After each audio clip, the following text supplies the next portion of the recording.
আটা দিয়ে তো আর শুধু জীবন চলে না বাবু। মানুষের কাছে ভিক্ষে করলে কেউ 2 টাকা, কেউ 5 টাকা দেবে, তাও এখন স্বেচ্ছায় কেউ দিতে চায় না। কেউ পুণ্য অর্জন করার জন্য দিচ্ছে, আবার কেউ রাহুর দোষ কাটানোর জন্য দিচ্ছে, আবার কেউ দান করছে সোশ্যাল মিডিয়ায় ভিউ বাড়ানোর জন্য। তোমার হাত আছে, পা আছে, লোকের বাড়ি কাজ করে তো খেতে পারো, এবার ভিক্ষা না করে? সে চেষ্টা যে করিনি বাবু তেমনটা নয়। বাবুর বাড়ি কাজ করে আর কত টাকা পাবো, তাও করতাম।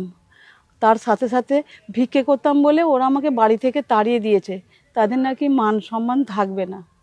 কি বলবো বাবু, ছেলেকে মানুষ করতে সারা জীবনটাই কাটিয়ে দিলাম, আর সেই ছেলে বড় হয়ে মাকে ভুলে গেল, আমাকে ছেড়ে চলে গেল। আমার স্বামীর প্যারালাইসিস অবস্থায় সে বিছানায় পড়ে আছে। ছেলে তার বাবাকে না দেখলেও আমি তো তার স্ত্রী, আমি তার ছেড়ে দিতে পারি না। তাই সকলের কাছে ভিক্ষে করে তার ওষুধ এবং খাবার জোগাড়টা করি বাবু।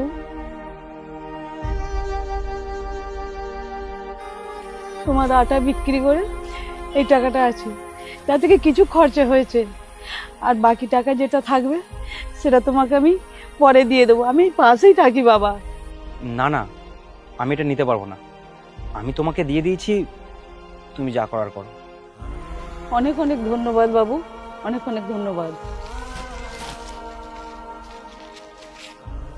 এটা আমার স্বামীর ওষুধের প্রেসক্রিপশন বাবু, সন্দেহ যদি হয় দেখে নিতে পারো।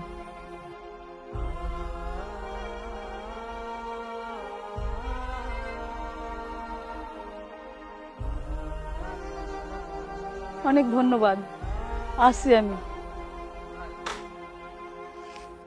সত্যিই তো, কাকিমা ঠিকই বলেছে।